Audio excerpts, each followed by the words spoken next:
வணக்கம். நான் Subaveera Pandian.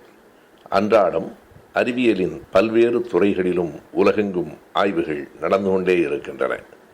Morphology of அக்வேட்டிக் plants, அதாவது நீர் தாவரங்களினுடைய வடிவமைப்பு கூறுகள் என்னும் துறையில் பல்வேறு நாடுகளை சார்ந்த Richard Forman, Lauren Alexander, Isabella Abbott போன்ற ஆய்வியல் அறிஞர்கள் பல்வேறு கண்டுபிடிப்புகளை உலகிற்கு தந்து கொண்டிருக்கிறார்கள். அவர்களினுடைய ஆய்வுகளில் குறிப்பிடத்தக்க ஒன்று, நீர் தாவரங்களினுடைய தண்டுகளின் உயரம் அவை எந்த நீரில் இருக்கின்றனவோ அந்த நீர்மட்டத்தின் உயரத்தை பொறுத்து கூடவும் குறையவும் செய்யும் என்பது. நமக்கு என்ன வியப்பாக இருக்கிறது என்றால், இந்த உண்மையை இன்றைக்கு நேற்றைக்கு அல்ல, 2000 ஆண்டுகளுக்கு முன்னால் எப்படி வள்ளுவர் சொல்லியிருக்கிறார் என்பதுதான் குறள் கூறுகிறது.